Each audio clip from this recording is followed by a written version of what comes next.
ખેડબ્રહ્મા શહેર બાપા સીતારામના મંદિરોથી પ્રભુ શ્રીરામની ભવ્ય શોભાયાત્રા યોજાઈ।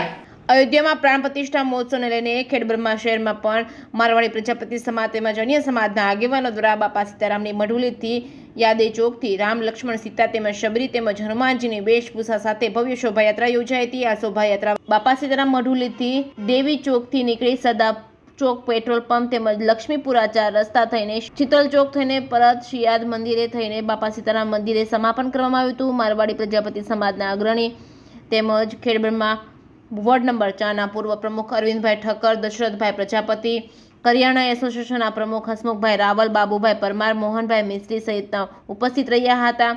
વેશભૂષા સાથે નગરમાં ડીજેના તાલે સમસ્ત રાજસ્થાન સમાજ ભવ્ય રેલી બાપા સીતારામ મંદિરે કેટી પરિવાર તરફથી પ્રસાદનું આયોજન કરાયું હતું। Reporting by Chandrashekhar Bhavsar, Khedbrahma.